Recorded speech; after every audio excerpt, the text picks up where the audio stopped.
maybe I'll add like a little black in the middle.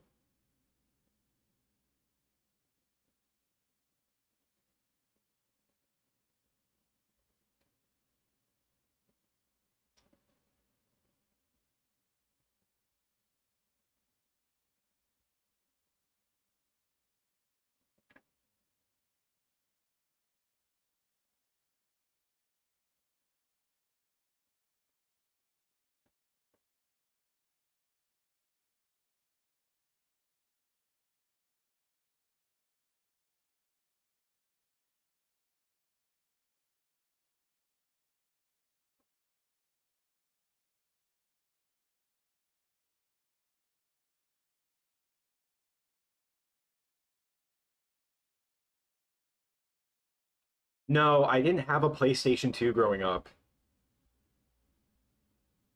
I did play this Flash SpongeBob game. It was I'm trying to think what it was called. It was called like the Flying Dutchman Dash. I think it was. Gosh, the music would pump you up so much. It was like really intense. But yeah, it was like you played as SpongeBob and Patrick and you had to go rescue Gary from the Flying Dutchman. I played it on the Nickelodeon website.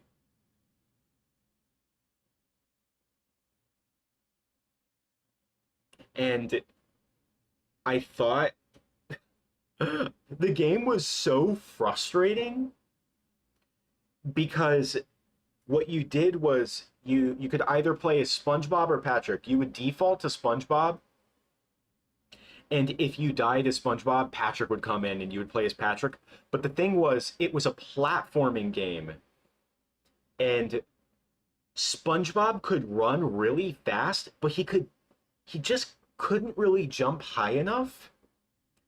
And then meanwhile, you had Patrick who could jump like just the right height, but he ran like ever so slightly slower than SpongeBob. So you would frequently die from not being able to run fast enough or jump high enough. Yeah, I almost did a review of it on Clay Kremling. I was going to do like this episode where I reviewed a bunch of Flash games, like I think particularly like SpongeBob Flash games, but I ended up never making the video. I think I'm going to mix in some of this black, have it get a little dark on top.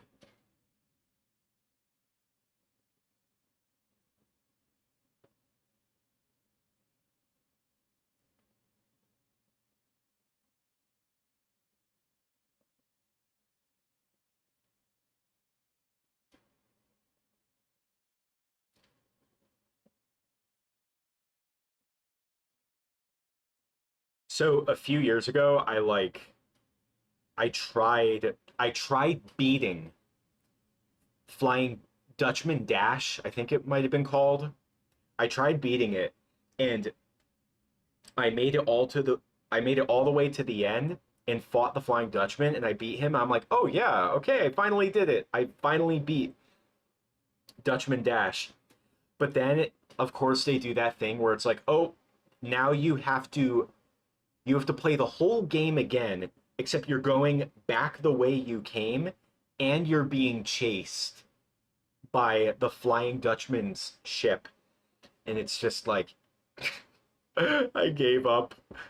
It was too hard.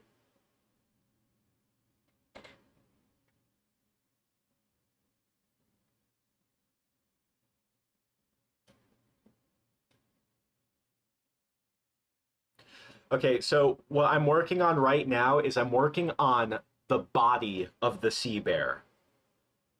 I know it does not look it right now, but it will. Because sea bear has got this like green pattern on his body. It's like I wanted to work it in.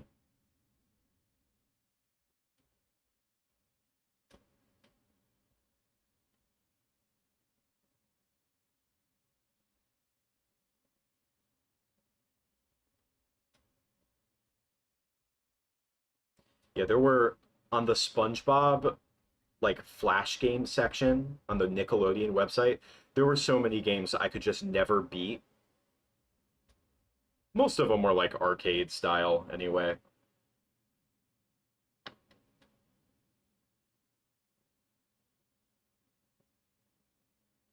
No, not Zuma Deluxe.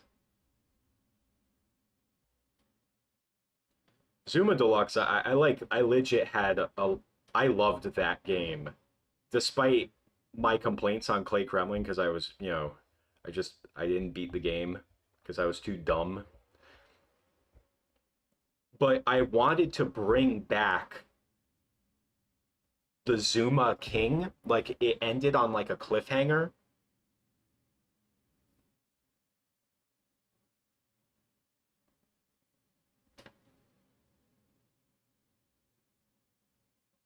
So I was going to make like a sequel episode where I would review. I think Clay Kremling was gonna review Deluxe. Not Zuma. It was the sequel called Zuma's Revenge. I remember finding it on Steam and being like, "Oh, this is cool. I could like make a sequel episode where Clay Kremling revisits this." And Clay Kremling was going to like have a showdown with the Zuma King or whatever. So I ended the Zuma Deluxe episode on like a cliffhanger, like after the credits. Unfortunately, it never came to be. But like like I've talked about in the past, I had a lot of aspirations for good old Clay Kremling.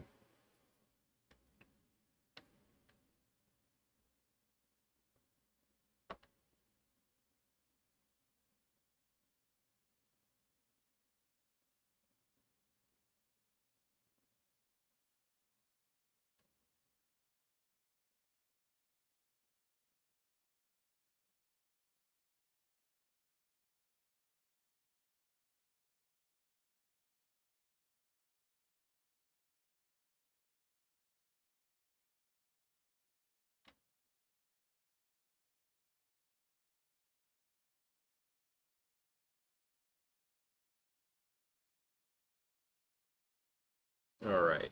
I'm going to make the green, the dark green on top.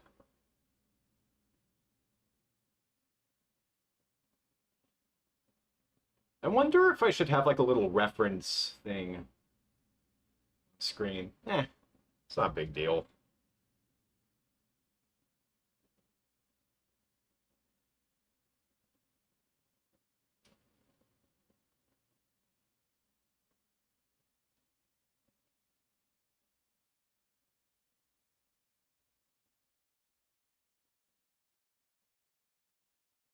What was the name? What was the name of that game? Flying Dutchman Dash?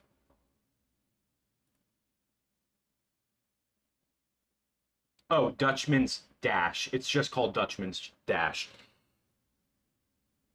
Yeah, it's kind of weird how like SpongeBob has always kind of toyed with the idea of the Flying Dutchman being like a villain, like another SpongeBob villain aside from Plankton, which I appreciate them like trying to do something with it, but that new the new SpongeBob movie, Search for SquarePants, just wasn't it.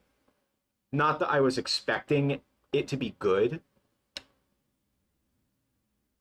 I've just kind of like accepted the idea that any SpongeBob product in terms of like the movie or the show is just going to be like mediocre at this point.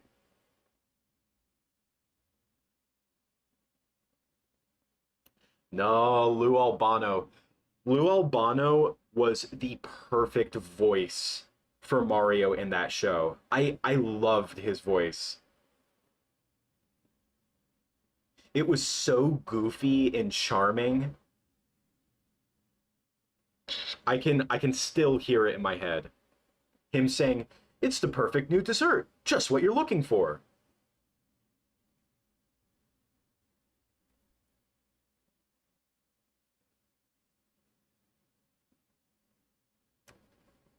Okay.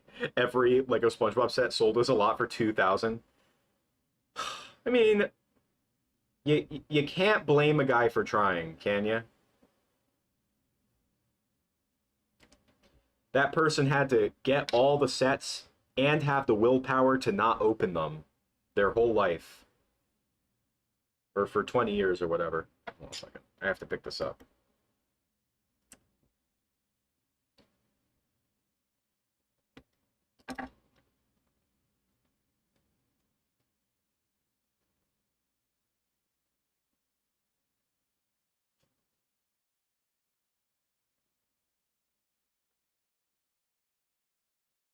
I remember being so confused in the Super Mario Bros. Super Show, like, as to why Bowser didn't look like Bowser.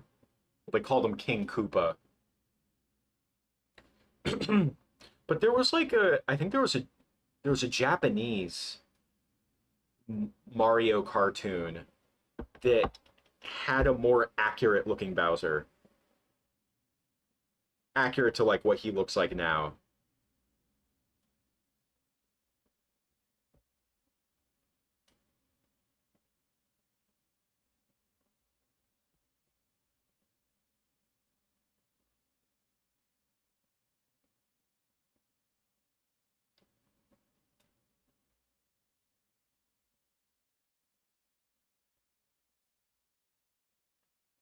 Yeah, there were other Mario shows, like there was the Super Mario World cartoon and the Mario Bros. 3 cartoon, and I loved like all the references to those individual games that were in those cartoons, but my favorite was the Mario Bros. Super Show because the voices for Mario and Luigi were just amazing. Luigi's voice was great too.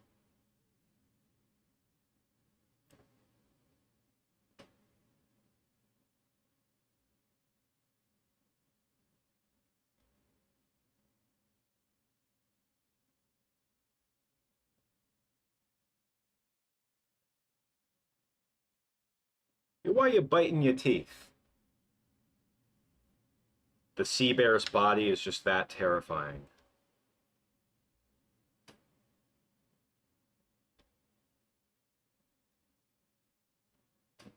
Man really just sent teeth bite.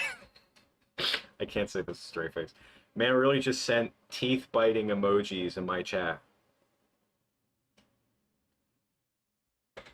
This is such a goofy looking art style.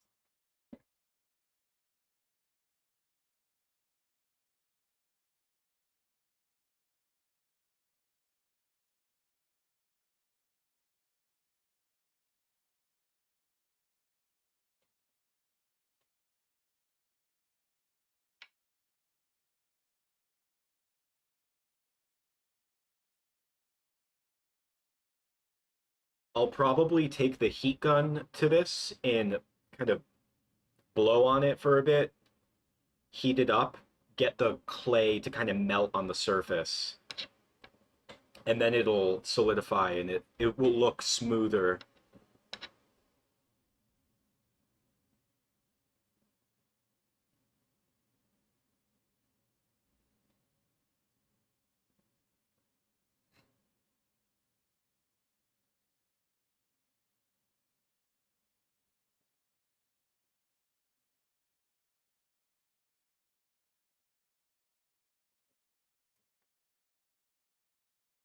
Wait, SpongeBob had his 40th birthday?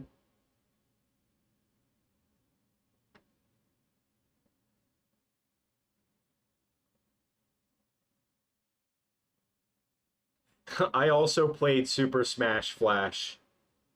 I didn't contract the malware though. Sorry to hear that.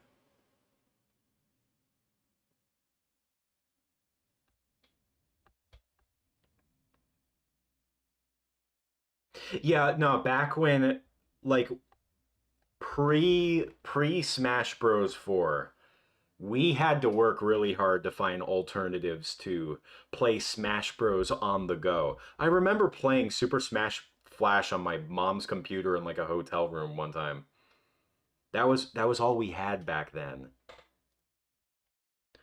I'll never forget like one time when I was a kid, we stayed at a hotel for a few days, kind of like a vacation with some relatives, and this hotel had a GameCube controller running out of the TV, and you could rent GameCube games for like an hour or something. And I remember renting Mario Party 6. That was the first time I ever played Mario Party 6.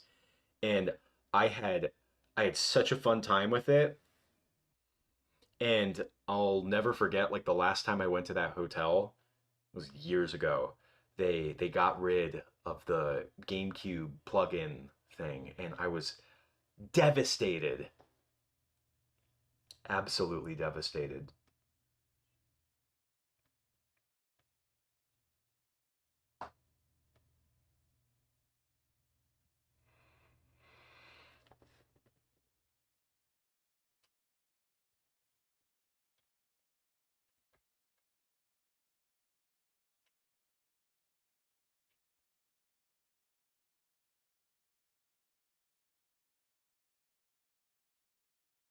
Oh, didn't get to respond. Yeah, I have seen Ren and Stimpy.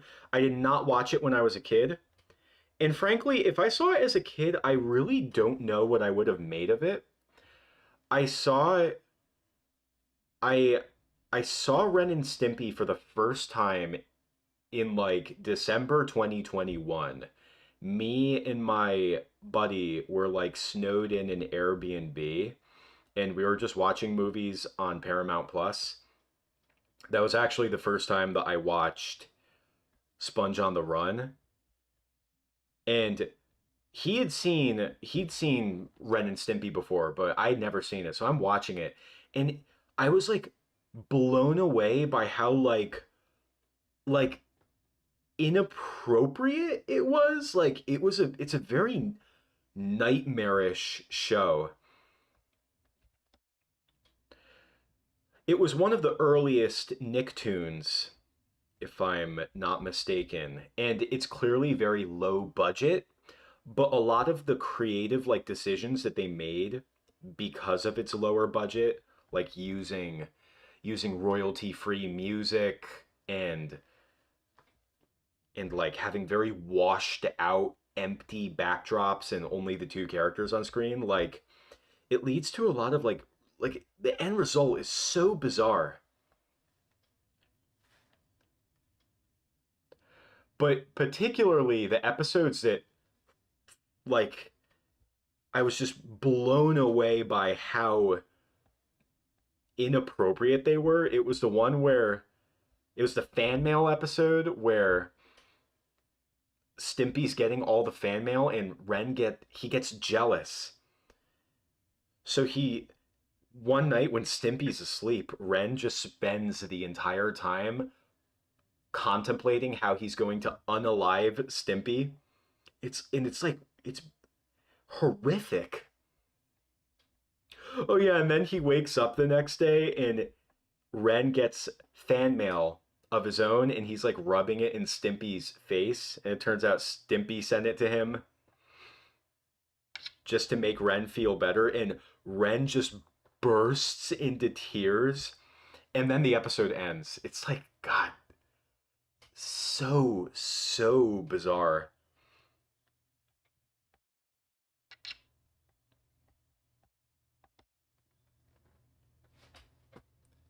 It's such a weird show. I'm thinking of Powdered Toast Man where he like comes to save the children. I think he flies backwards or something. I don't remember. But yeah, Powdered Toast Man, he like comes into the kitchen to save the children, and the children like get on his back so he can fly away, and he's like, "Are you clinging tenaciously to my buttocks?"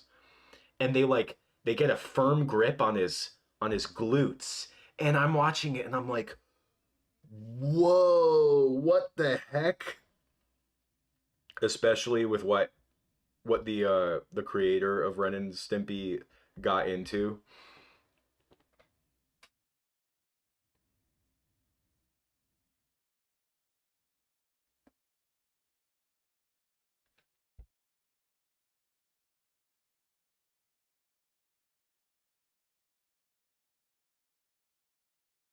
Yeah, but I haven't seen like all of Ren and Stimpy.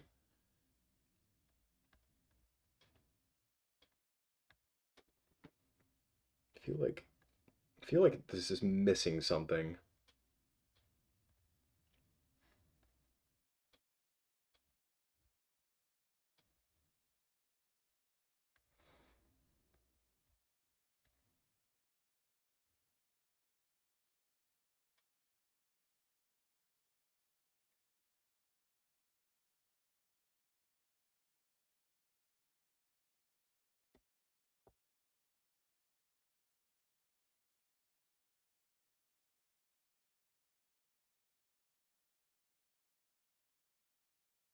The 1933 Mario movie. No, it's typo. So I saw the 1993 Mario movie, I guess the old Mario movie. I saw it when I was a kid because I like I found it on like a website. It was not a streaming service. I uncovered it and I'm like, wait, there was a Mario movie? It was just one of those weird like 90s relics that I discovered. I think my whole childhood I would like uncover weird 80s and 90s things. I'm like, wait, this is real? This is a thing? There was a Mario show, there was a Mario movie. And I watched it, and at first I was like, this can't be real. But then I watched the whole movie. I'm like, oh, I guess this is real. It's a big production, and yeah, the character's called Mario, and it has references to the games. Very bizarre references, like the Thwomp shoes and the bullet bill. I forgot what it was. If it was like a if it was a like a weapon. It was very weird. But yeah, blown away. Yeah, the I'm like trying to say this without like it triggering like YouTube's like automated content things, but like it's got a lot of like uh suggestive material in that movie. It's very bizarre.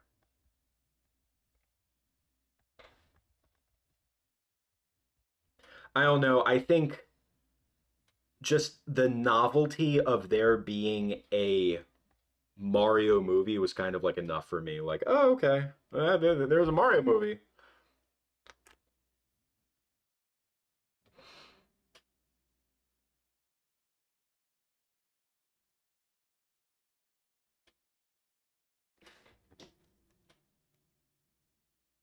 All right, I'm gonna sit with this little body for a bit. Hold on.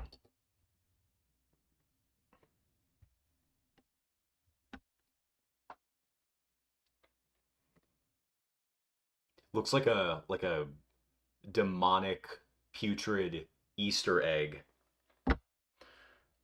He's gonna have fins. Don't worry.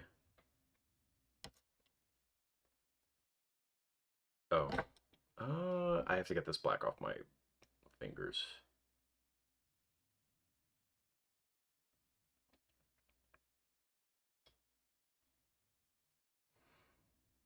I liked Bob Hoskins as Mario. I had seen Who Framed Roger Rabbit at that point, so I was happy that it was like a familiar face. I don't know why they made Luigi John Leguizamo. Like it doesn't look like Luigi.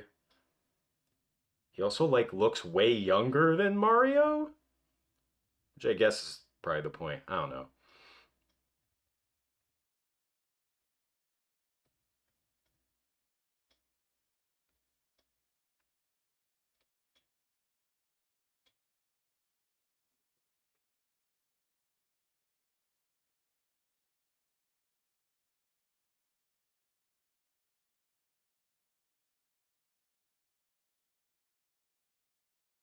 Yeah, like they could have at least gave John like John Leguizamo, Jesus. He at least could have grown like a mustache or something. Like why I don't know why like he looks nothing he does not look related to Bob Hoskins in that movie. Very bizarre. Very bizarre film. I think what drove me the most crazy though about the original Mario movie was the fact that Bowser, if you can even call him Bowser, didn't look like a creature. Like he just was a business guy, and he's not even called Bowser. He's just Koopa. So weird.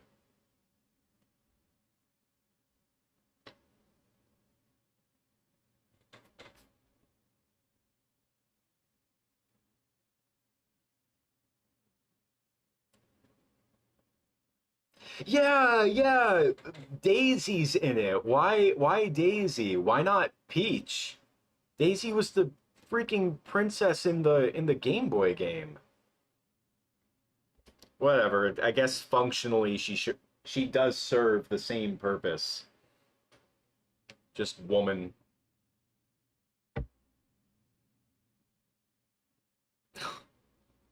Oh my god. The the Nature Pants episode that I made when I was 12 or 11. I think I just turned 12.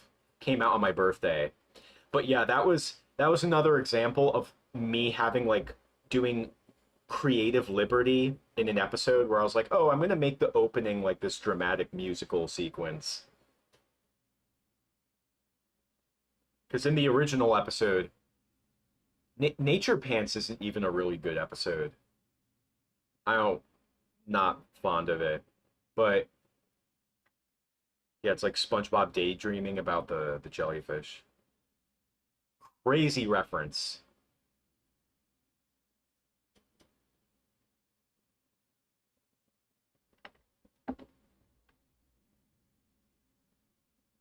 I'm gonna make a fin at the top of the sea bear.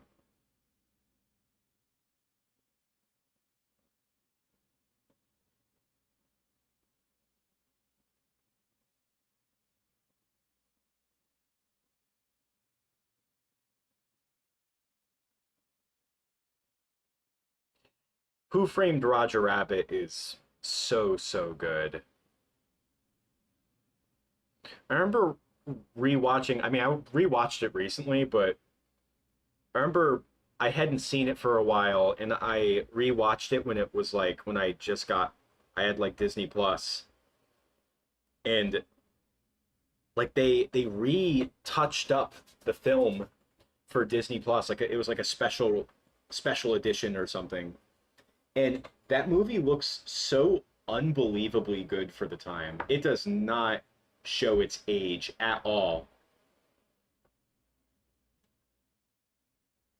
Yeah, and just no film was a no other film was able to kind of reach the heights that Who Framed Roger Rabbit did. There have been attempts, but none of them could do it quite as well as Who Framed Roger Rabbit. That's like a one of a kind experience.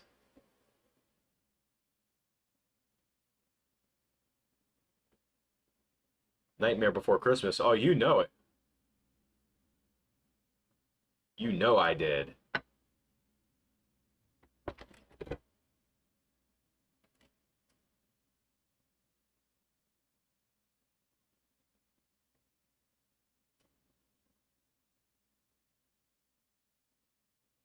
Yeah, that was one of the films that made me want to be an animator.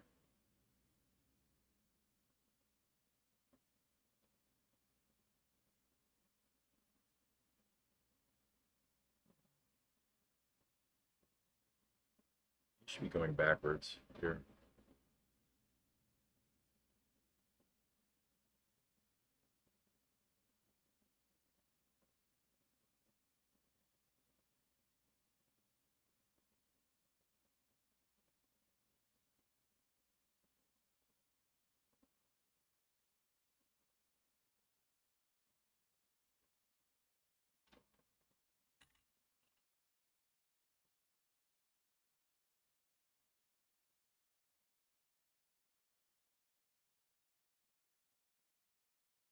Oh yeah, that was like a weird meta joke in pre-movie SpongeBob. Every 11 minutes of my life.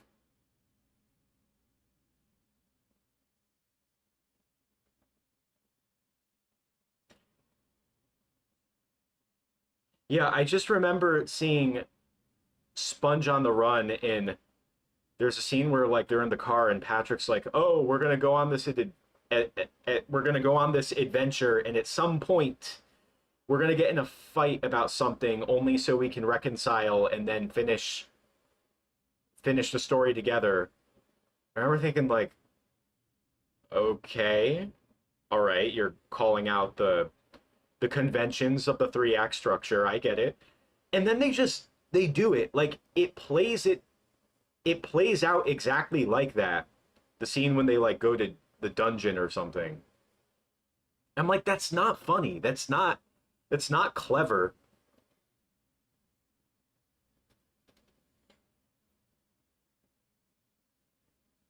Yeah, that's definitely a thing. It's like, the three act structure. Oh, we gotta have a scene where like the main characters like fight for like 5 minutes and then they get back together and they just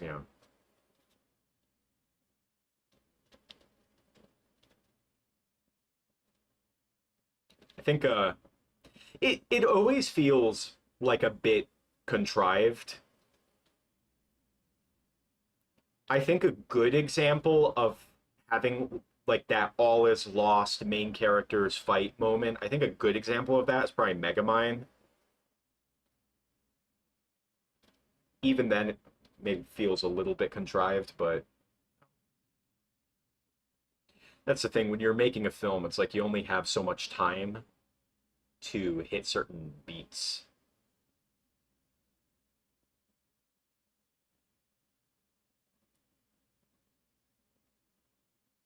I hate that movie so much. Yeah, Sponge on the Run. I hate Sponge on the Run. Sponge on the Run is so horrible. It's so bad. Like people are talking about the Sandy movie, the whatever, the Search for SquarePants. I hate that title. It's so boring. It's so nothing. It's just so what are you doing? It's so nothing. Search for SquarePants, Sponge on the Run. I get those titles like mixed up. But I'm like, if you guys are looking for the worst SpongeBob movie ever, don't look at the Sandy Cheeks movie with the unapologetically ugly animation. Don't even look at the straight to streaming Plankton movie or the Big Giot Ice Spice Mark Hamill Flying Dutchman SpongeBob movie that just came out that no one talked about. It already exists. You have to try to make a film that's worse than Sponge on the Run. Like you have to try earnestly.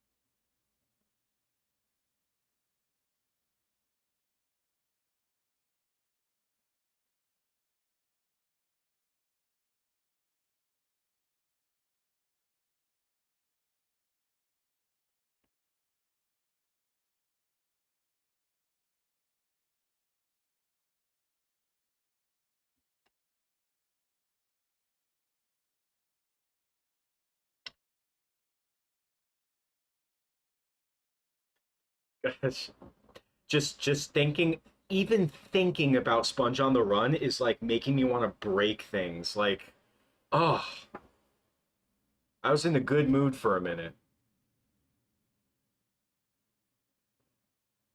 Just thinking about it's just making me like ill. It's making me dizzy. The film actually makes me want to vomit.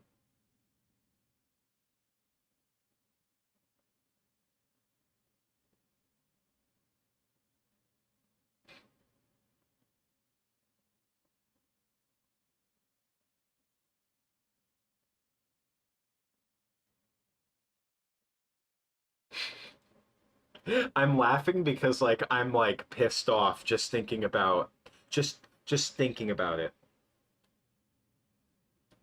I have to channel the rage into joy.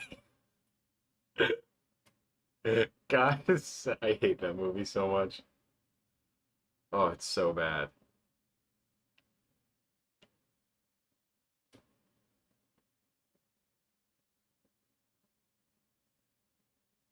Dude, yeah, camp that whole sequence, the Camp Coral sequence, and this is beside the point. Like it I should be getting excited about the fact that the Camp Coral sequence in Sponge on the Run blatantly retcons established SpongeBob lore and or canon, whatever you want to call it. Like I should be getting excited about that, but that's like that's almost secondary to the fact that it's like the most shameless, disgusting, awful, blatant advertisement for a new piece of SpongeBob media. Are they making new episodes of Camp Coral?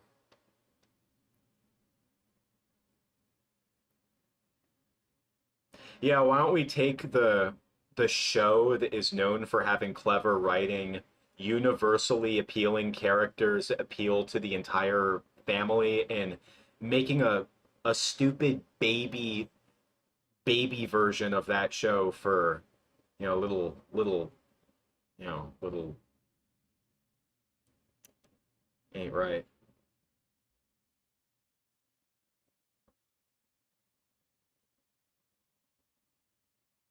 Yeah, funny you mentioned the Monty Python song. Yeah, like just thinking about that. First off, that there was a 12-year-old boy, not even 12, 11-year-old boy making entire Lego SpongeBob animations on putting them on YouTube every week. And then the fact that that same boy also happened to like Monty Python and made Monty Python, like he made music videos based on the Monty Python songs using those Lego SpongeBob sets. And then that same 11-year-old boy was me. Like it's just I was a weird kid. Not much has changed. But yeah, no, I definitely made two Lego SpongeBob music videos. That was a thing that I did like really early on, and two of them were based on Monty Python songs because I enjoyed a couple Monty Python films when I was a kid. I'm trying to think what it was. I liked Monty Python: The Meaning of Life, which is definitely not appropriate for children, but I there were a lot of weird, quirky things about Monty Python that I found amusing. It spoke to me.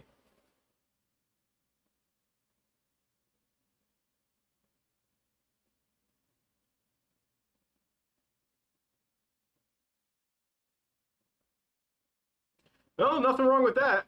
It made you want to look back on the original videos. Go ahead. They're not going anywhere.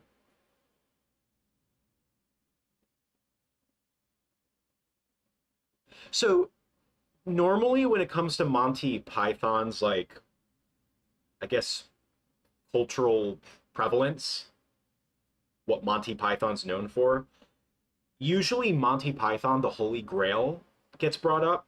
So here's the thing about the Holy Grail. I really liked Monty Python's The Meaning of Life when I was a kid. I don't even know what the money song was from. I heard it in like a goofy video and I just love the song so much. When I discovered the song, I didn't even know it was Monty Python. But I loved Monty Python The Meaning of Life, and I would always hear when I would mention Monty Python, I would hear like, "Oh, well, you got to see the Holy Grail." And I had seen like the cover art for or what is it the poster for Monty Python the Holy Grail like a lot. Like it's a really that's like their most well-known film. It was like their most popular film. But yeah, Monty Python, The Holy Grail, that was just such a famous movie that everyone talked about. So one day I finally watched it. I got a DVD of it and I sat down and watched it. And I don't know how old I was. It's older. I was probably a teenager. And I just thought it was really boring and I didn't like it. I thought it was really boring. I didn't see the appeal for it. I just didn't like it. So then a few years later, I think I found it on Netflix or something, something streaming. And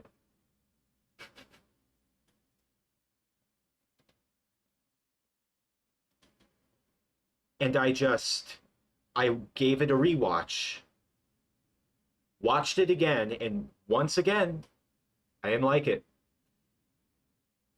Must have been mid to late teens at the time. But yeah, I didn't like it at all. And then I'm trying to think. I gave it a third watch. Maybe I was in my 20s at this point, or maybe I was 18, but I deliberately remember I I clearly remember one day I was gonna watch the film. I found it and I'm like, all right, I'll give this one more chance. I don't think my mind's gonna change, but I'll give it one more chance. I watched The Holy Grail for the third time, and I was like, oh my god, this movie's hilarious. Every single joke that did not click before was clicking. Just it was miraculous. And now I'm like, yeah, I love Monty Python the Holy Grail. It's great.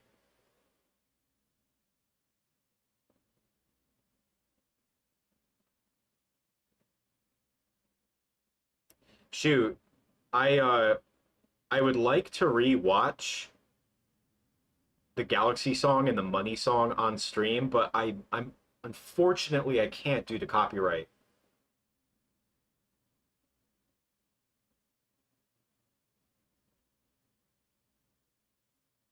Yeah,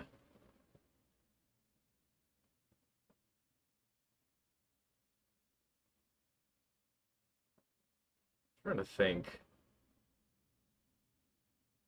I could watch it with like my headphones on, but I can't play the volume into the stream. You guys can follow along at home if you want. If I can get a donation of like $5, I'll watch them both. But once again, I can't put the audio into the stream.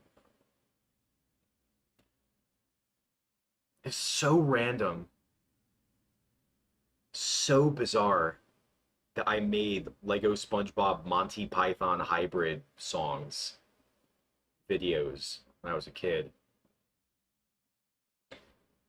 The Sacred Oath music videos, like those I get because my uncle is in the band, but not the Monty Python ones. It's so bizarre.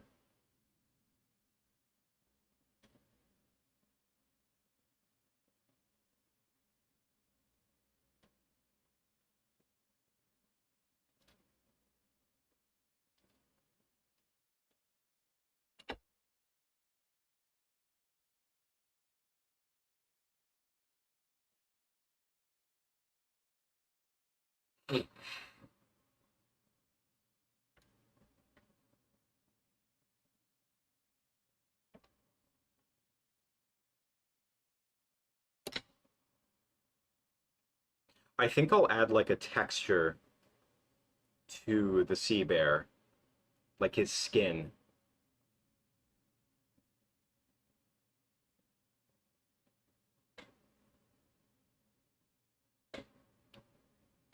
Beetlejuice.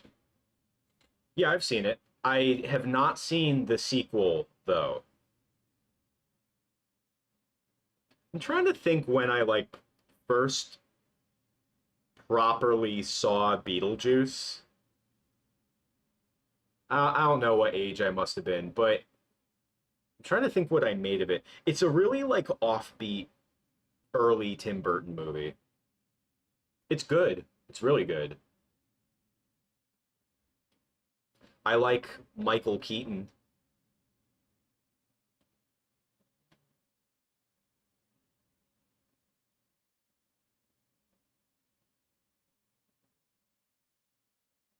Yeah, I think I'll do this later.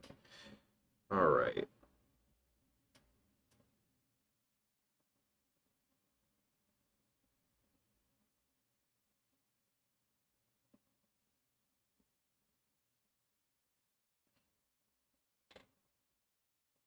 Okay.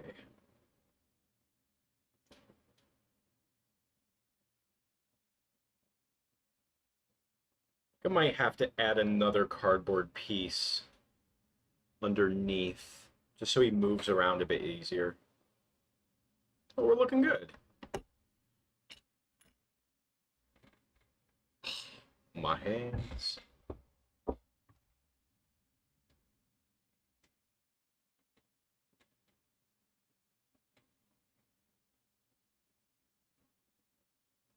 Let's see, trying to figure out what it needs next.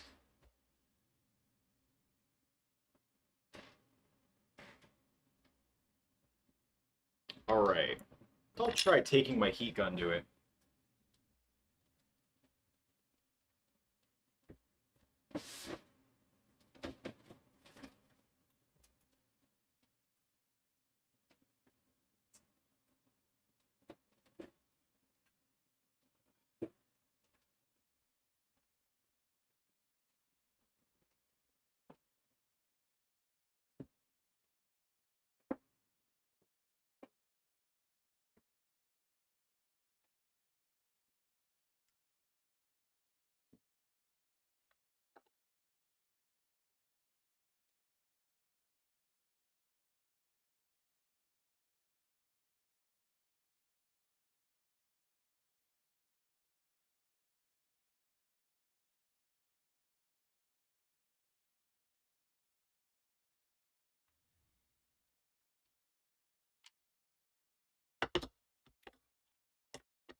Just so he doesn't like melt to the glass.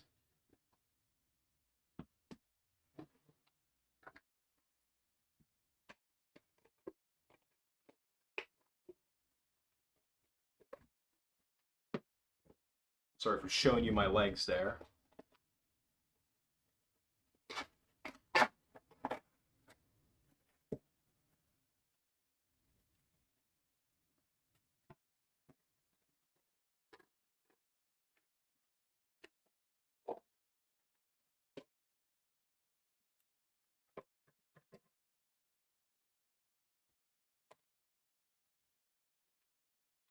Did I see the old DK show? Yeah. That was another like weird 90s thing that I discovered through just sheer internet exposure. I think the first time I ever heard about it, I think might have been the Pro Jared video. That might have been it.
All right. It'll smooth away some of the fingerprints and like the more clay looking texture. And then I can apply like I have texture tools. So you can't see it, but like this has like a scales pattern on it.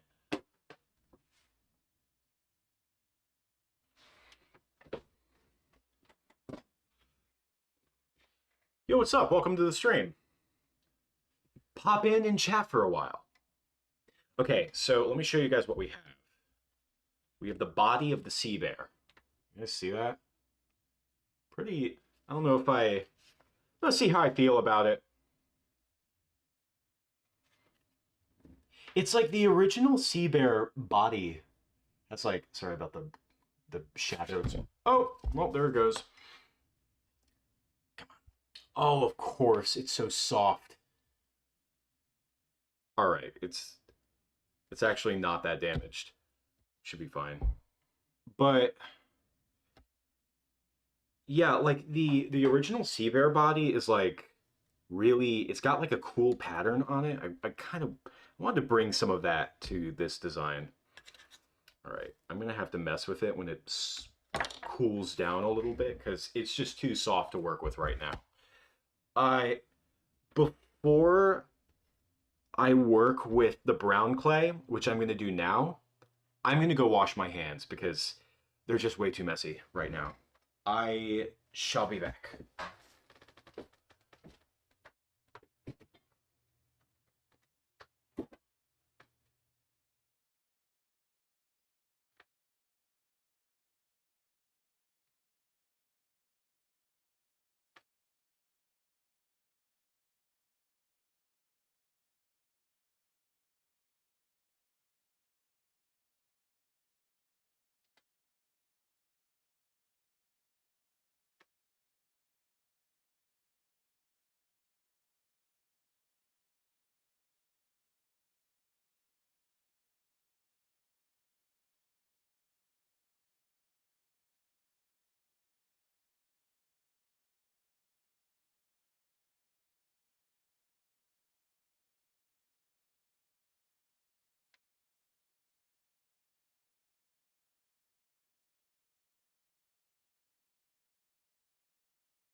Oh,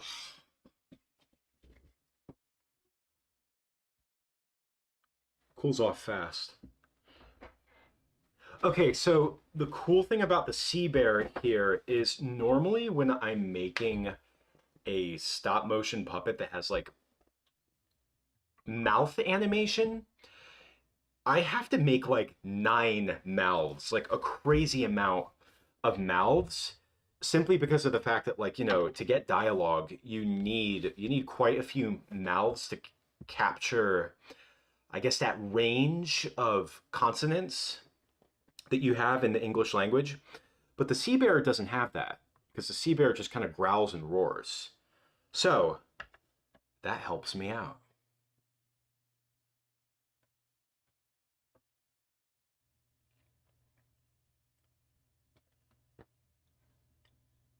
You've been a fan since 2016? Well, glad to have you here. Thanks for sticking by me. Yeah, it's been quite a journey, but this is the first time that we've ever been making an episode of BrickBob Films entirely on stream together. Day 8, everybody.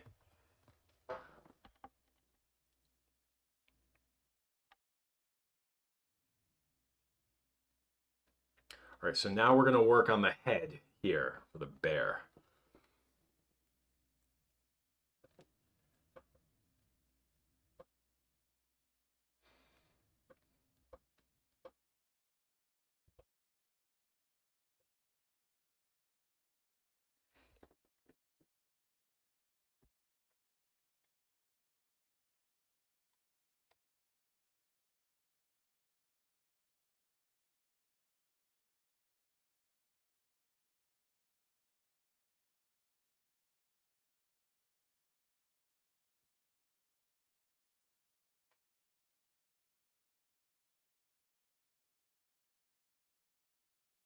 I'm wondering if I'll animate like I've never done this before. This would be different than Mr. Magic. I'm wondering if I'll make like different layers, like animate the head and the body on like different layers.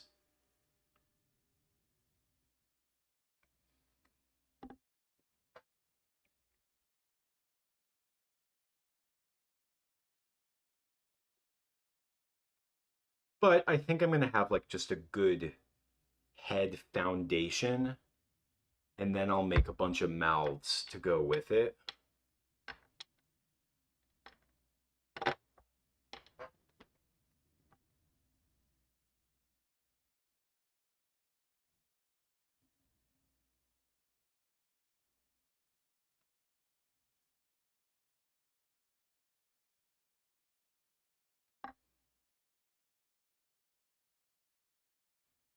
Oh, would I rank all the pre-movie episodes?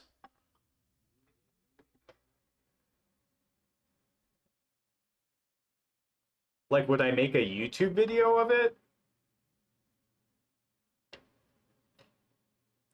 If that's your question, nah. I'm not LS Mark. Doesn't that guy like he like reviews entire shows like the whole show? Like he'll make like a 12-hour video talking about Family Guy episodes. Nah, I props to him for doing that, but like if I were to embark on such a large task, I would rather put it towards like making an animation project, you know?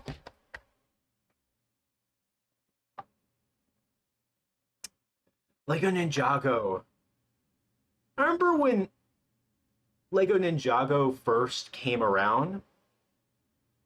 I remember on my 10th birthday getting like a what was it? Like a small Ninjago set that like came with a card and it had like a skeleton guy and weapons. I forgot which set it was though. If I'm not mistaken, Lego Ninjago had like it had a long life, right?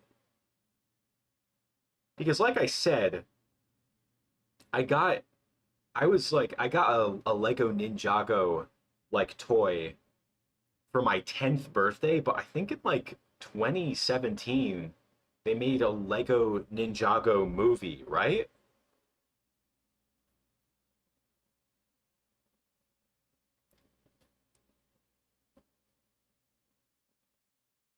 Yeah, that was another one of those toys that had a lot of appeal because it had lore and like a story to it, right?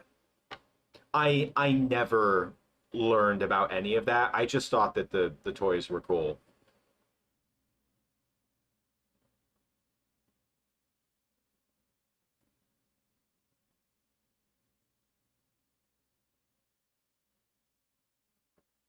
Oh, they're still going today?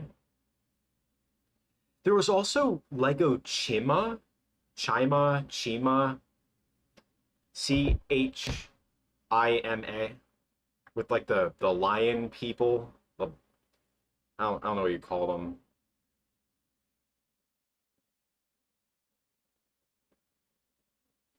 Yeah, there was the Lego movie, then there was the Lego Batman movie.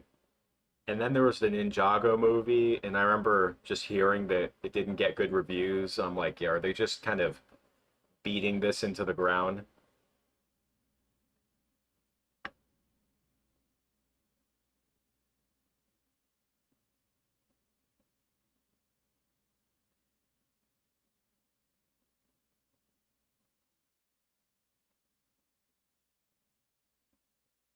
Yeah, someone mentioned that. The one from that animation I made. I don't even remember what set I got that ninja in. I don't even remember. Chima?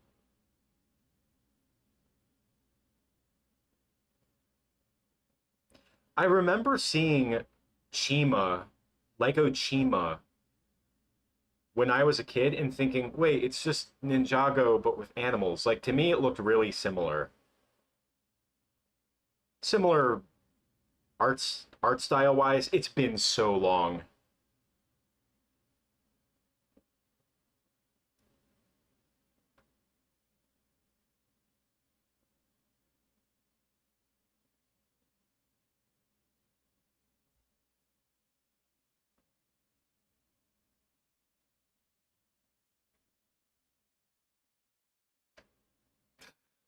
It was revealed that he was an android. Yeah, someone mentioned to me that he's actually a robot. Like, what? What are you doing? Okay, let me ask you guys this. Does anyone remember The Adventures of Clutch Powers? It was a Lego movie before the Lego movie. It was CG animated. Granted, the Lego movie CG animated, but like it looked like it definitely looked like it was CG animation. It wasn't like CG trying to imitate stop motion.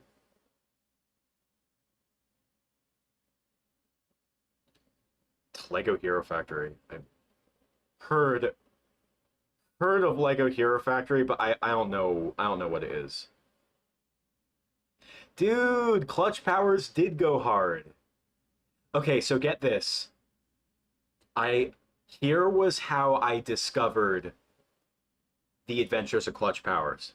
I was at Toys R Us one day, and I was gonna go to a friend's birthday party. He had a birthday party coming up. Me and my mom went to Toys R Us, getting looking for a gift, and I near the checkouts there was a whole shelf filled with DVD copies of The Adventures of Clutch Powers, and I I remember at the for the invitation for like I don't know if it was the invitation, but all I knew was at the birthday party we were gonna watch some movie that I didn't know or care about. It was like probably some fantasy like Lord of the Rings or something like that. He was into that kind of stuff. I remember I really didn't want to watch that movie. So I found this Lego movie, this Clutch Powers movie, and I was like, "Oh wait, this could be a good gift and this will be maybe he'll want to watch this instead of the other movie." So I got it for him for his birthday. And every one of us at the party, we watched it after having cake, and we all loved it. And I love the movie so much that I got it on demand.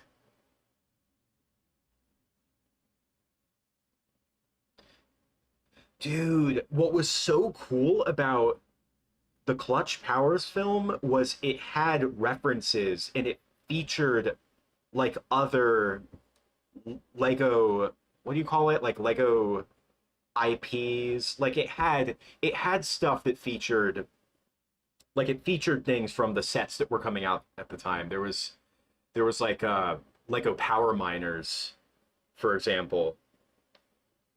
I remember buying those sets at that same Toys R Us and then seeing them in the movie and just being like blown away.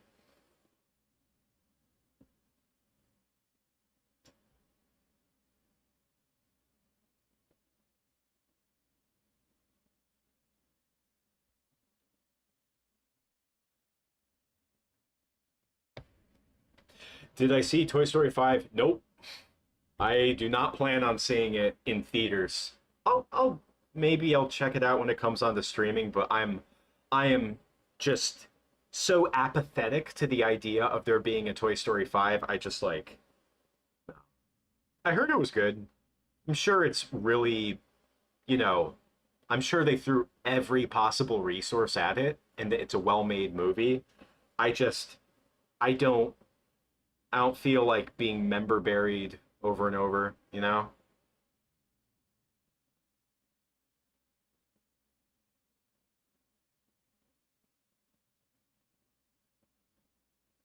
Is the campfire song going to be edited? What do you mean? We actually listened to the recording for the campfire song in a previous stream. I'm trying to think how many streams ago it was, but yeah, in one of the work sessions for making this film, we I played the campfire song recording that I made. Oh, Lego Space Police was so awesome. I love those sets.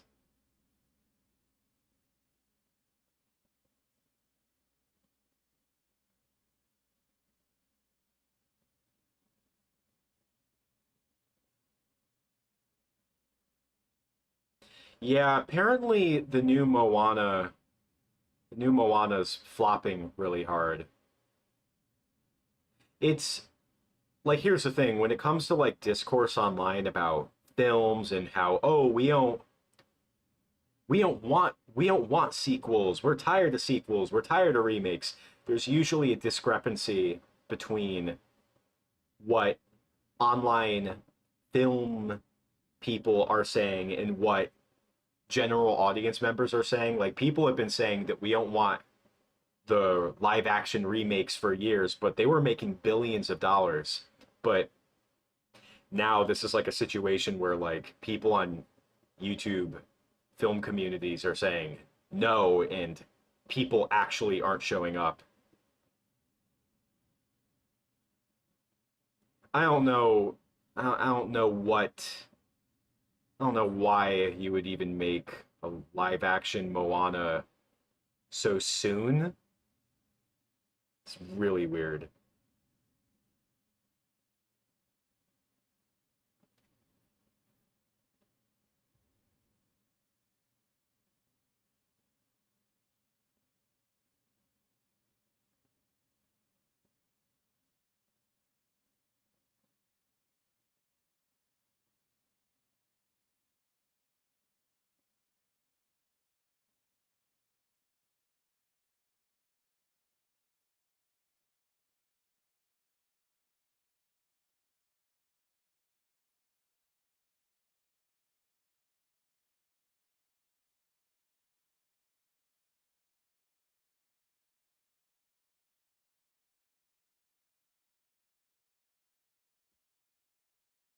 Yeah, I guess like IP recognition alone just couldn't save the box office performance. Granted, we have to wait and see a bit, but it's had a pretty low opening.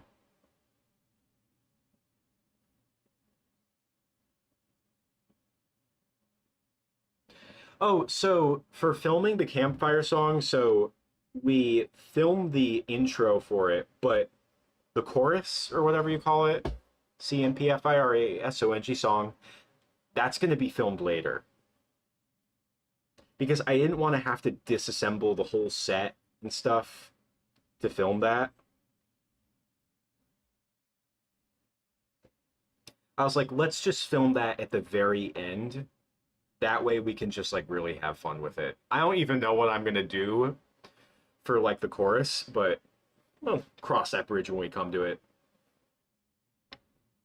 For a while, I didn't know what I would do for the sea bear, but figuring it out. So like we have the head for the sea bear, but the head's more of a foundation. I need to kind of see how the eyes are gonna look.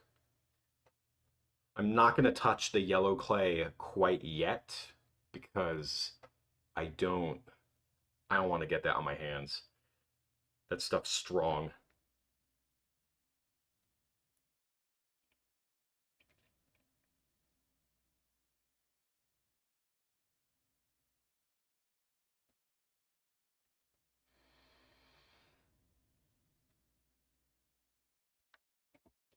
Yeah, Toy Story 4 is such a weird movie. So obviously 1 through 3 Toy Story wonderful. But oh, just shot right out of my hand. Look at that. Get all the grime off. But Toy Story 4, it's really well made. It's well executed, but it's fascinating how no one talks about that movie. Like it came out, made $1 billion, and no one talks about it anymore. That's the thing. It's like there's this weird effect where it's like you can make a really good Toy Story movie, but like I feel like in the case of Toy Story 4 is it's another product at that point. A very well-made product. Like Toy Story 4 is like one of those movies that you see in the theaters and you're like, "Oh wow, that was really good." And then you just kind of go home and sort of forget about it.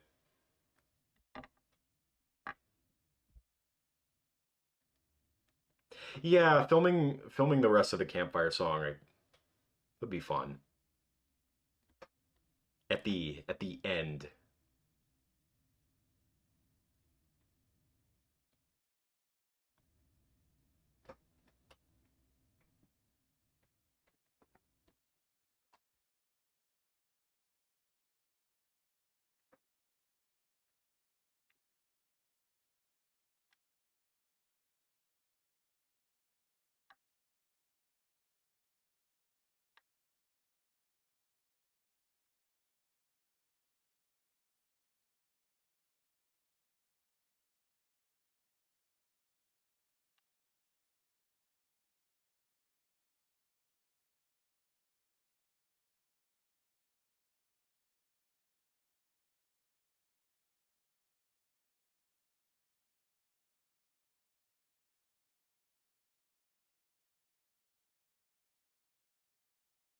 What is going on with our stream? Hold on a second.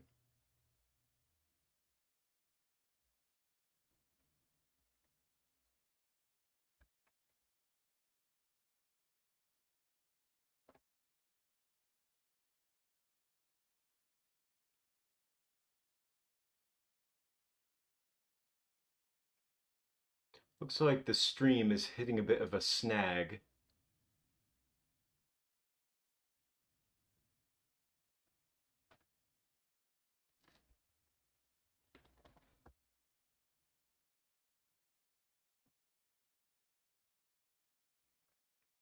Let me know how it's looking. Looks like the stream is kind of stalling a little bit. Looks like it's kind of coming back. All right. It looks like there was a little blip.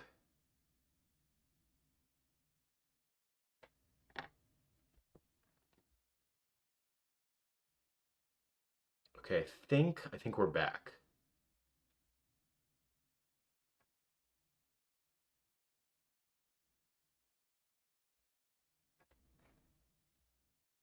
Let me know if there are any issues. But I think we're okay.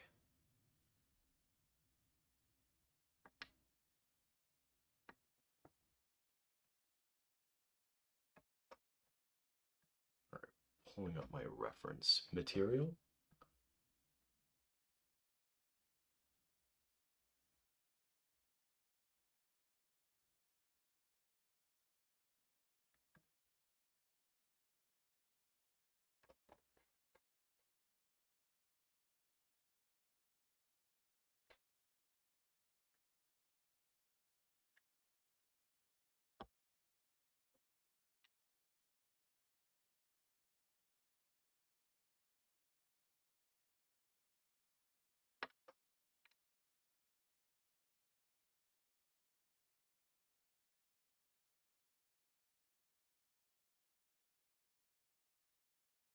A Squidward series? I don't know, man. It just like at this point, it just feels like every new SpongeBob film or whatever. It's just just build out the brand.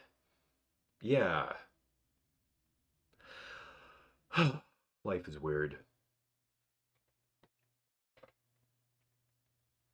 Yeah, we were talking about Toy Story. It's like Toy Story 4 is good, but like it doesn't. I don't know. It's to me, it's just like I'm like, why couldn't this story just be its own movie? Why does it have to be Toy Story? Like you're contending a little bit with what was established in the previous three movies. But whatever. Toy Story 5, comes out. It's gonna make all the money, and then we'll get 6 and 7 and 8 and 9. Could easily get like 20 Toy Stories at some point.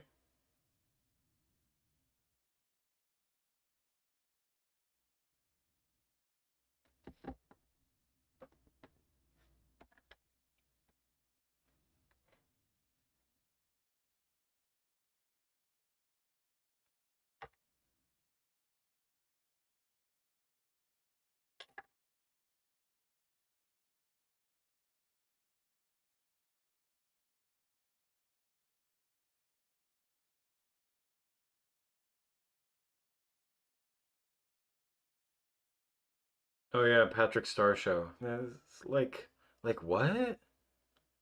Just more brand IP expansion, more product, just another product. How long has that been going on? How many episodes does it have? Like how many seasons? I don't I don't follow along.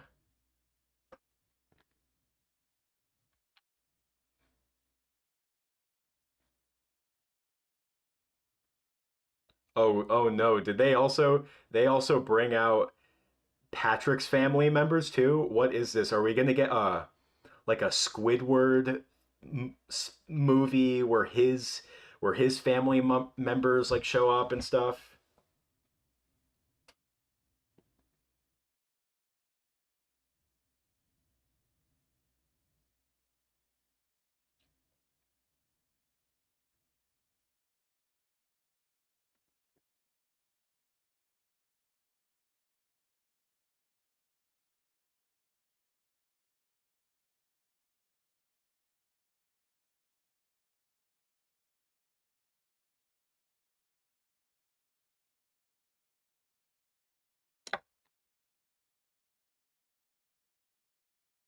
Guys see the visions so far?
You know that there's going to be the Squidward tentacles movie at some point. Like you know that, right? It's going to happen. It has to happen. It is completely inevitable.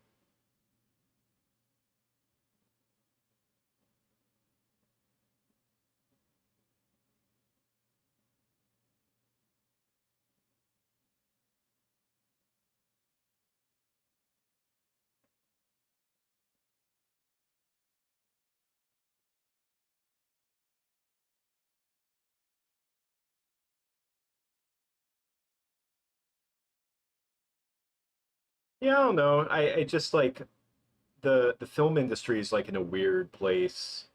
There's so like little originality, and I don't know. I'm just glad that like these filmmaking tools are in the hands of you and me.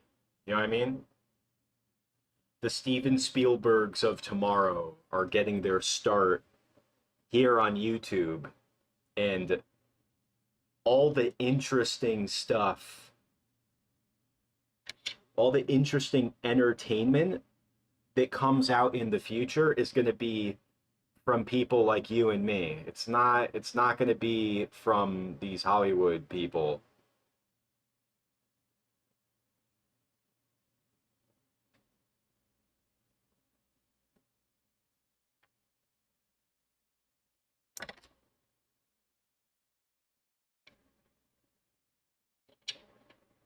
All right, we have a starter face.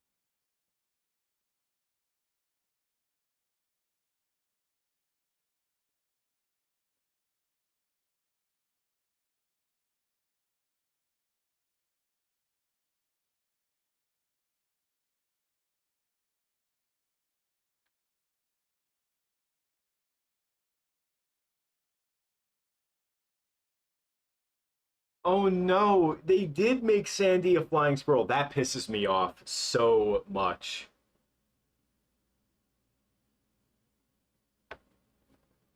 I forgot they did that.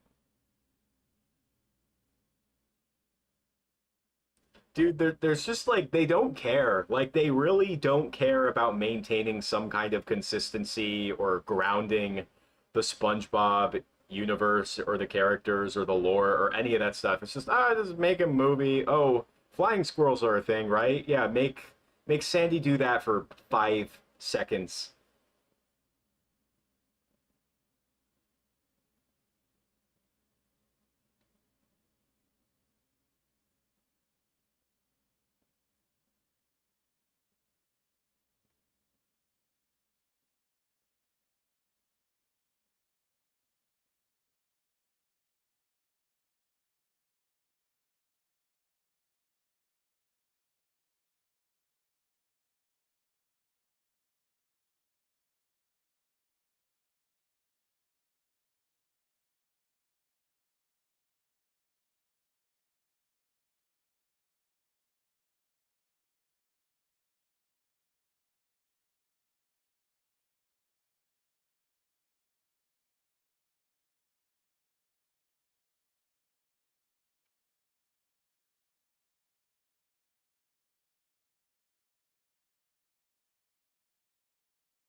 Yeah, narratively, the Camp Coral plug in Sponge on the Run just has no weight to it. Well, wait, there isn't there like one scene at the start of the movie where they like reference SpongeBob as a kid? Anyway, it's so cynical, so lazy, just ugh.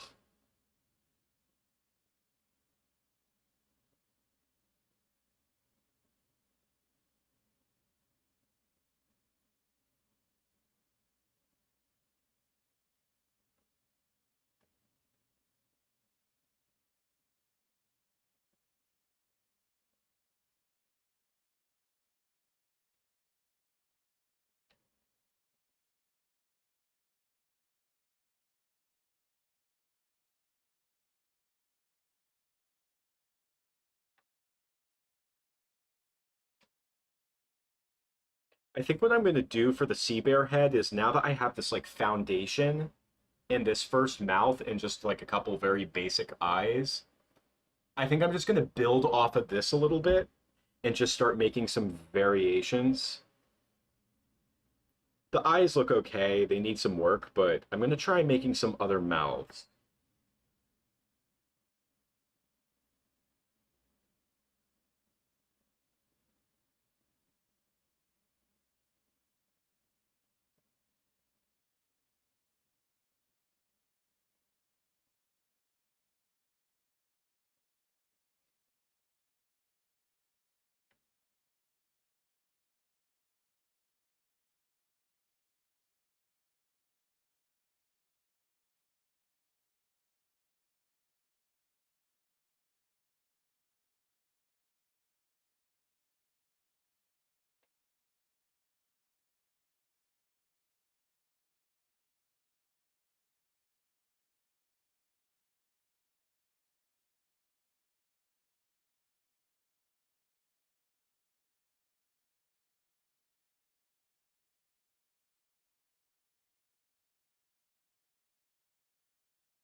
Dude, the live action sequence in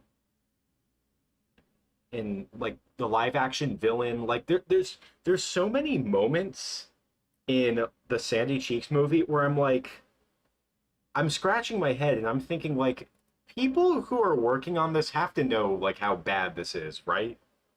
Like people know, right? Like it's almost like it's bad on purpose, you know? Like I don't know. It's like I feel like there is contempt. Like it has to be a joke.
Try making a growling mouth.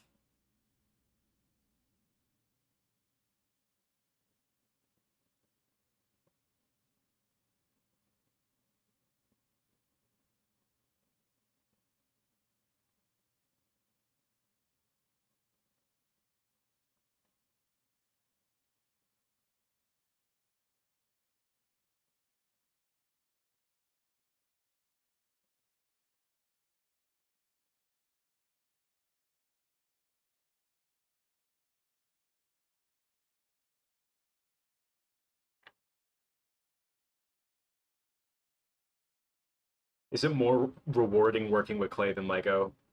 Uh, I would say yes in a lot of ways. Because, I mean, I've been working with clay ever since I was a little kid. It's just something that I've always gotten my hands on. But when I'm working with clay, definitely takes more time, definitely. But it feels more authentic because anyone can animate with Legos, and I'm not saying that that's a bad thing. That's what makes Legos so wonderful, and I enjoy seeing what I can do with Lego animation, but when I animate with clay, I feel like I can express more because everything is made from my hands from the ground up, from the look of it visually to the way it moves.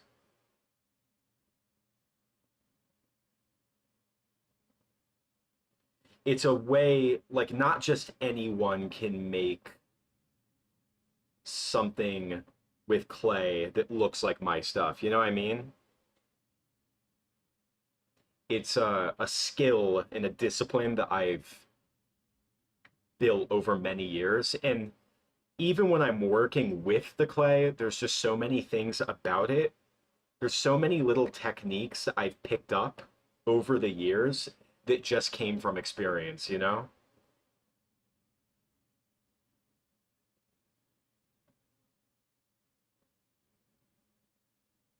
Actually, I remember I had a clay animation Flying Dutchman in the original Scaredy Pants.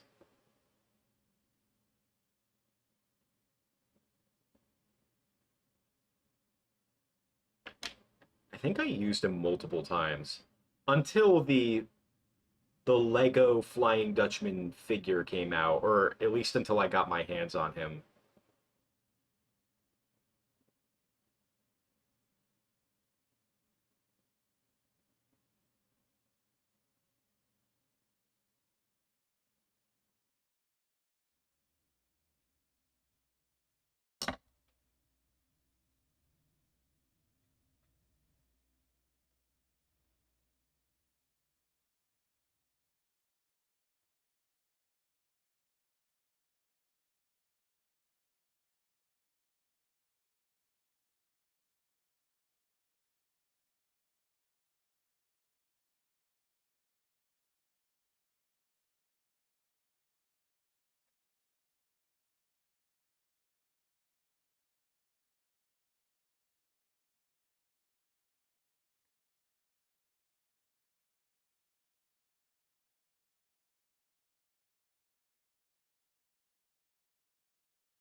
You know, once you have a design for a puppet, you spend a lot of times just making mouths.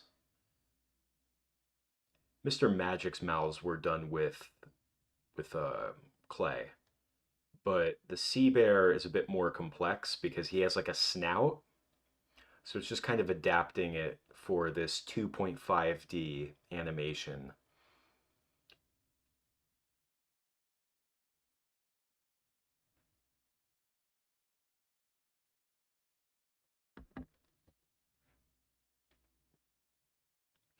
Just the really annoying part is like navigating the colors because like I would like to put red in the mouth right now so I can put in the teeth and finish up the lips. But if I touch the red, then it's gonna get all over my hands. Attempt.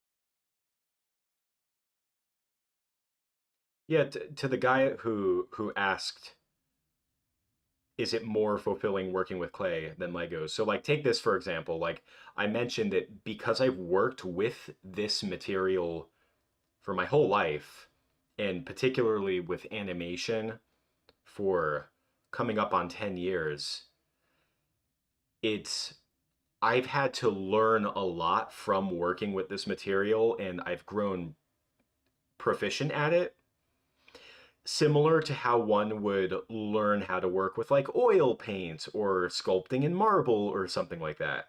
Like that's something that takes that's a skill that takes years to develop. And I kind of have something like that with working with clay in the context of animation or just like designing characters. But Legos, I don't there is none of that. Like I'm just filming the Legos and making them move. Now, filming the Legos, there's also plenty of opportunity for creative expression, like how I film them, playing with light, composition. Like there's a lot of filmmaking stuff that you can do with Legos, but I'm not sculpting in all those expressions and I can't design a character around emoting a certain way. Like this is like a way more labor intensive but rewarding experience. Oh my gosh, this desk. This is a really good desk, but I am so spoiled from working on the drafting table. And it's like this is as low as I can get the desk. And even then, it's just a little bit higher than I would like, just a smidgen.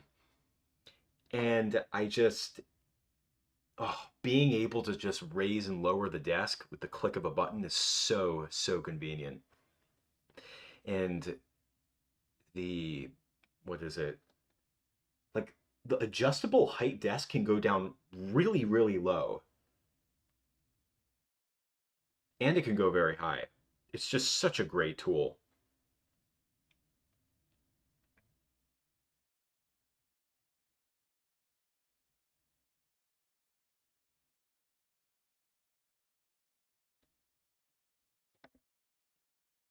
Yeah, they blatantly retconned Tea at the Tree Dome. Blatantly.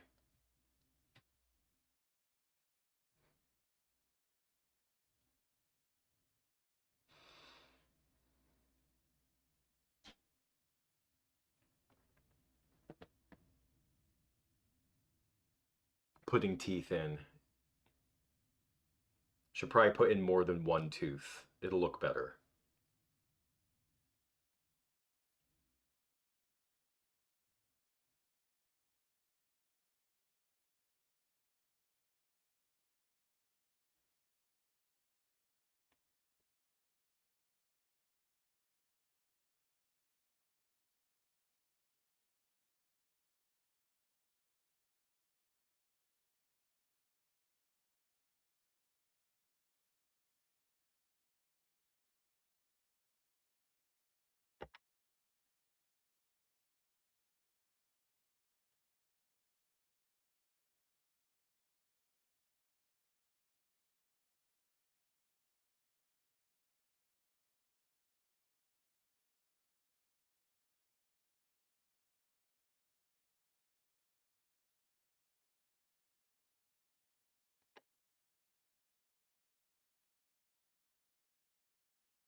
Give him a little nose.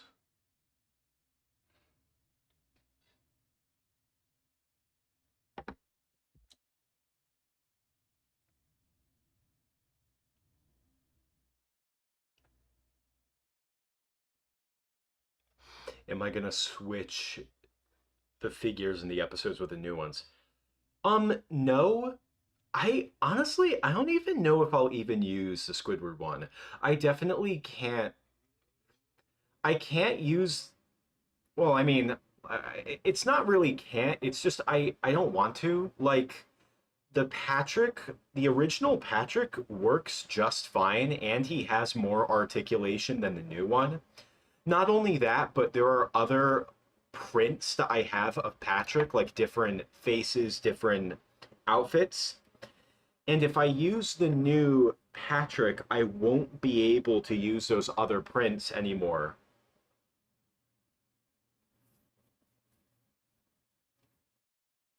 So I'm sticking with the original Patrick. As for the SpongeBob, you have so many like if I were to use the original SpongeBob, or if I were to replace the original SpongeBob, all of those different expressions that he has, I wouldn't be able to use those anymore. You know what I mean? And those expressions are really important. I use them all the time. That's the thing. It's like I can't that being able to make SpongeBob express is like a luxury. Like all the other Lego SpongeBob figures don't have the range of facial expressions that SpongeBob does. So if I were to use the new one, I wouldn't be able to use any of those old expressions anymore. The only one that I would maybe consider changing is Squidward, but already the Squidward that I'm using now looks fine. Like also not only that, but if I like let's say I wanted to put a hat on Squidward, I can use his old head, like the original head, the regular Lego head. But if I were to use the new Squidward, then I wouldn't be able to really do that anymore because it's a completely different he's a different color now, you know? I also feel like the new Squidward's like kind of ugly looking, like the new Squidward figure. Is he more accurate to the show? Sure, but I don't know.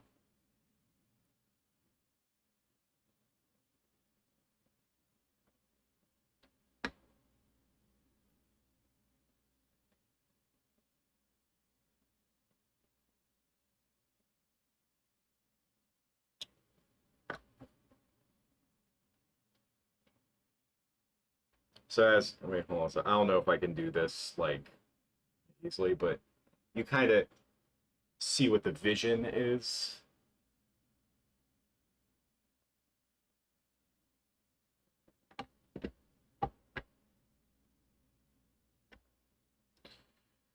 Whew. We're almost at 3 hours. Yeah, when I work on clay puppets, like I can do this like long into the night. Only problem is it's like is just getting hungry. Like I'm hungry right now, which is why I'm like tripping over my words. When I get properly hungry, my brain just stops working. Yo, maybe I'll make some ramen. Oh yeah.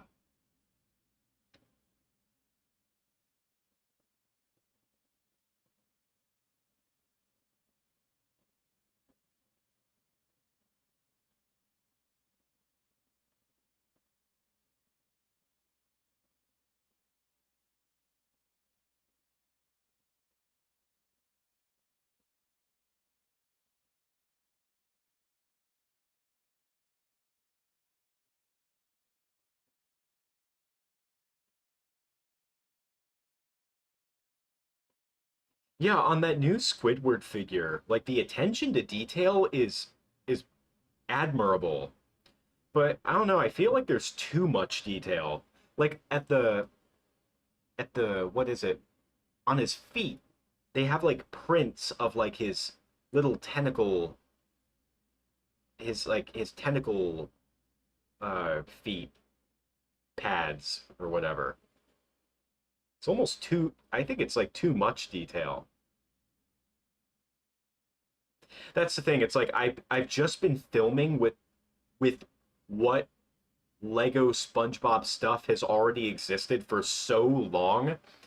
It's like they can't, I don't think Lego could really fix anything that I haven't already worked around, you know?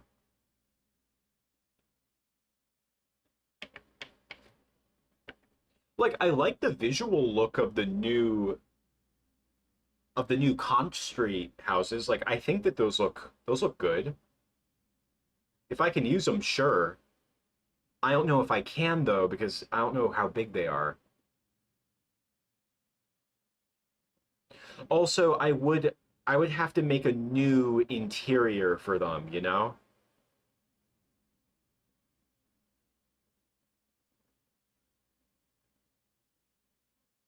Suction cups, thank you.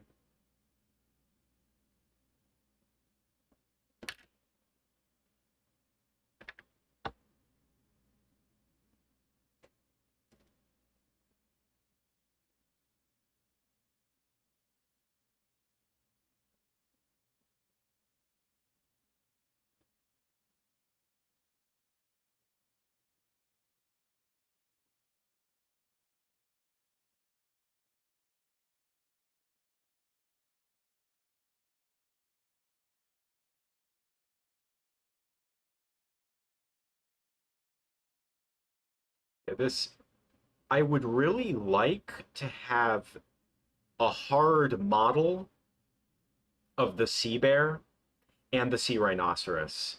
And I've been thinking on how I could do that.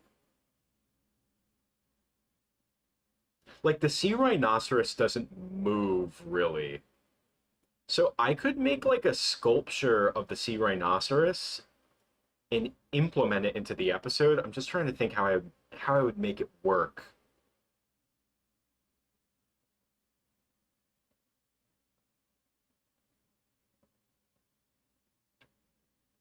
And I would like a proper sculpture of the sea bear that I could like list on my website. It's like a film prop.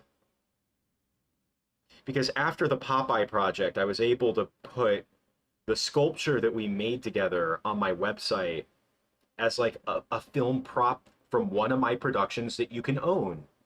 I want that to be like a thing.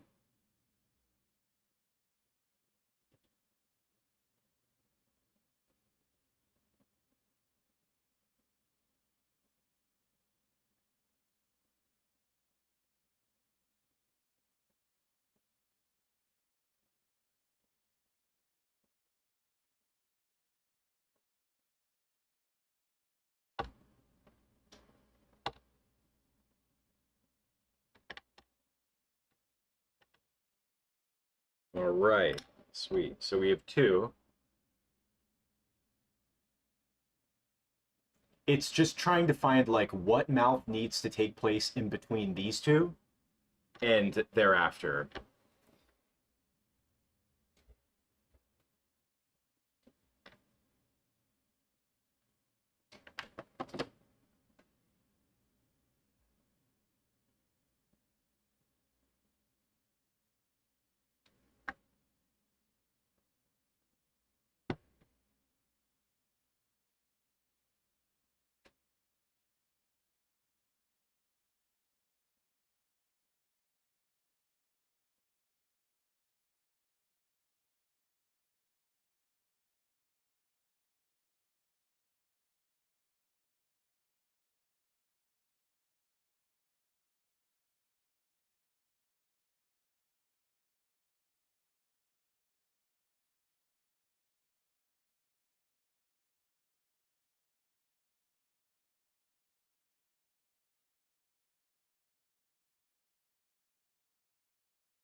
Does he look like roaring?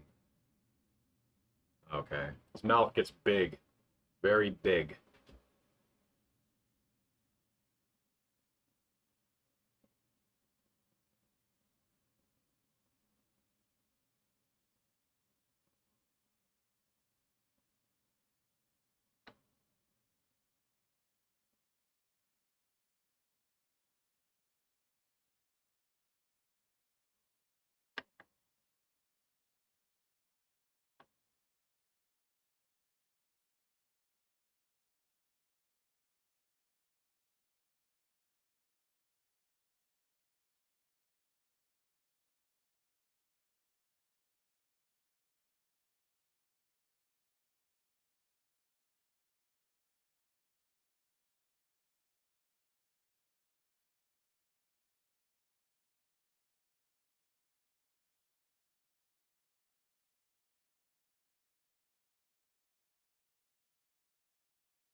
Yes, Jacob, yes.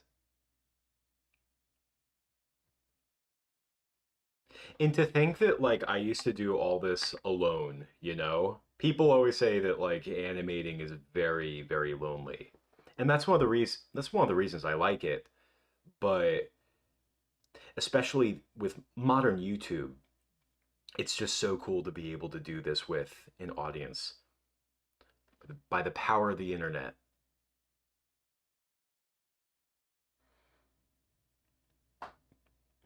Okay, I have heard of Lego Angry Birds. Actually, because I have a fan who's literally called Lego Angry Birds, who's been following BrickBob Films for a while. I haven't seen him in one of these streams, but I would not be surprised if he showed up one day. He shows up for the BrickBob film premiere. But yeah, I'm familiar with Lego Angry Birds, but I've never like I never bought any of the sets. I don't know if I ever even saw them in stores. So When I was a kid, I remember getting some of the. Well, first of all, I remember getting the Angry Birds like plushies, and there was. I mean, I was a big Angry Birds fan when I was a kid.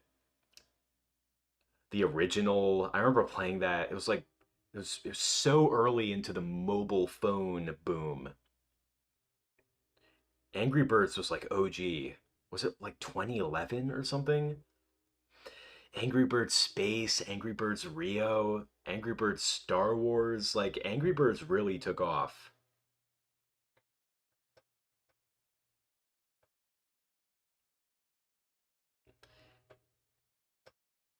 Nope, here comes the train.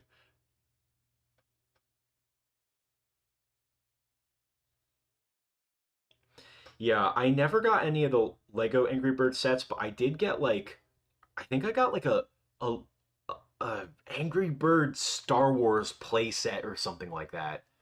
I definitely got some Angry Birds merch. Got the plushies, got the like the just regular figurines.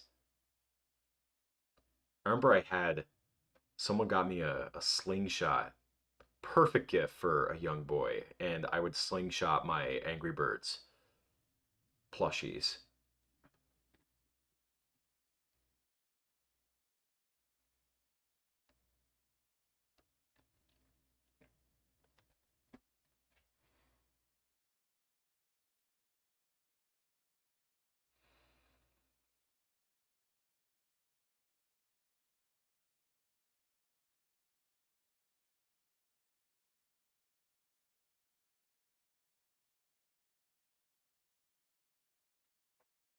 Emmy Award winner. Whoa, whoa, whoa. Nah, not yet. Trying to think. Let's try for the 100K subscriber plaque. Already have one of those for BrickBob Films. I don't think we'll ever hit a million subscribers. Maybe by the time I'm like really old. You know what? Never too late, right?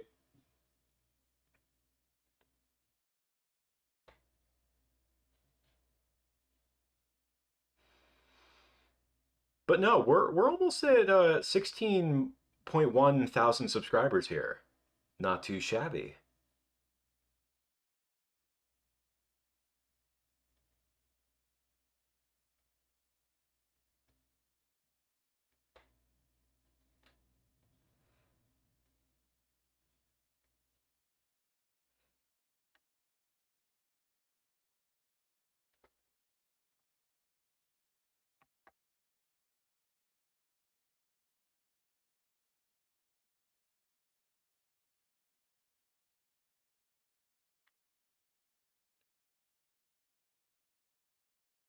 His mouth is so weird.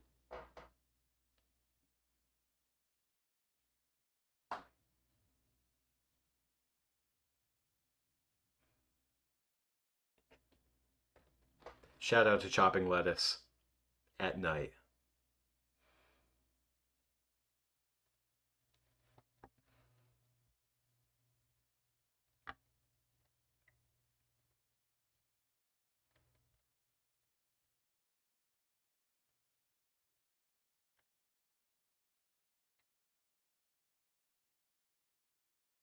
Oh, we're gonna hit 3 hours. Nice. You know, I might also like I may play around with the clay, just kind of like feeling it out, like more later tonight.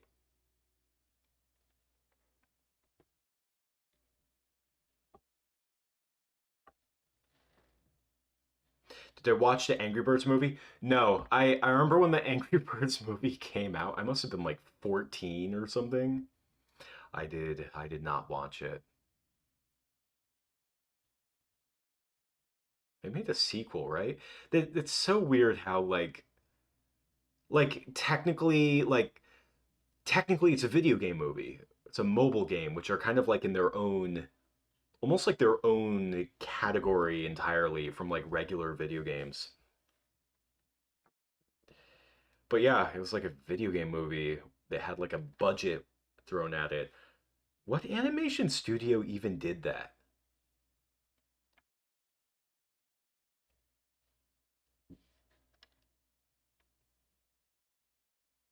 Like, was it a major, like, American animation studio, or was it like, did they outsource it to like a village in Africa or something? Because wasn't the like the new Garfield animated movie that came out, like, wasn't that made in like India or something? I don't know what the animation studio is called. You just get so used to hearing, oh, Disney, Pixar, DreamWorks, Sony. Yeah, for like big 3D animation.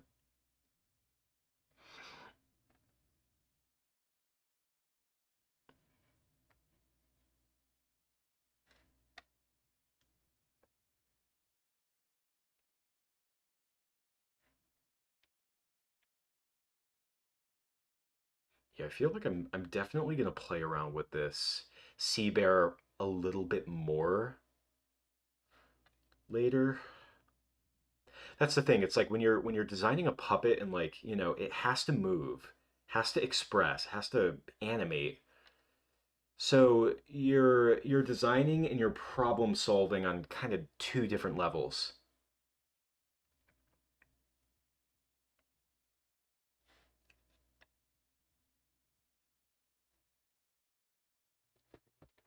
Yeah, 100K subscribers works too. I would like to make some like not really, I don't know if really tutorial, but like behind the scenes videos talking about not just my setup, but I guess my methods in terms of making animation. Just what I look forward to the least is the editing. Like, I'm not editing, to me is just really draining. If I'm editing like animation, sure, but like I just don't want to. I know that like thinking about like, oh, showing these concepts and blah blah blah, like that stuff's really exciting to me, but the just the editing part is like what really gets me. But like, no, just something to share like my tips and tricks with you guys in video format. Because even though the live streams are good, it's also making video content. I would like to get something like that out every now and again.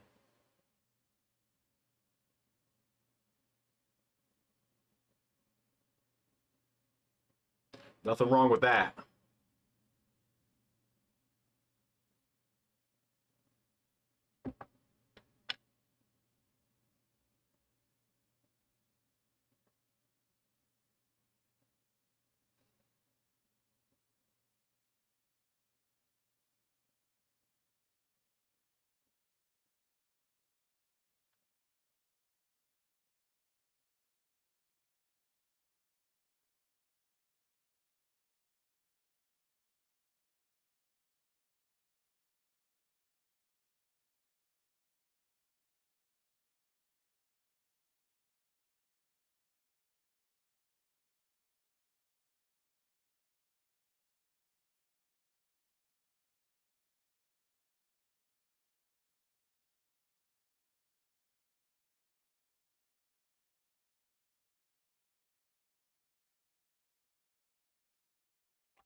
These first two mouths we have look really good.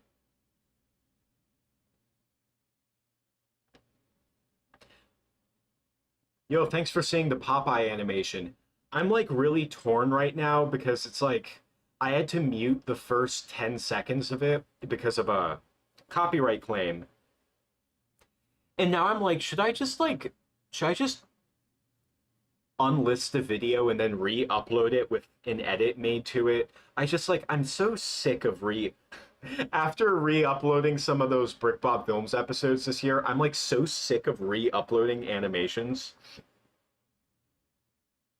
I hate publishing the same material twice, you know?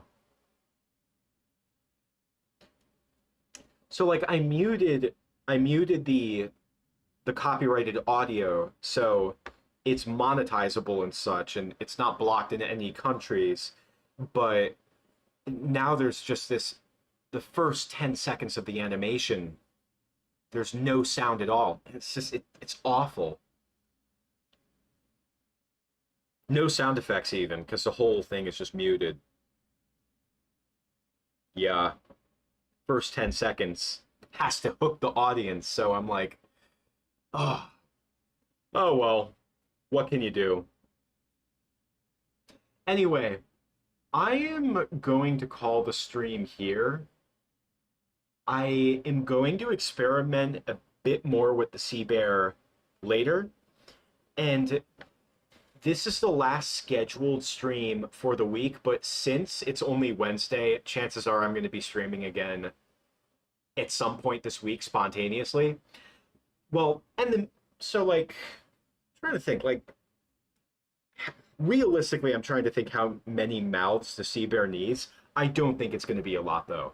But I'm going to feel out the sea bear a bit more, and we're going to be back streaming very soon. This is a strong start. Got everything out. Thank you guys so much for tuning in. Please consider becoming a channel member or a Patreon member. You can join the Patreon for free. Remember to drop a like.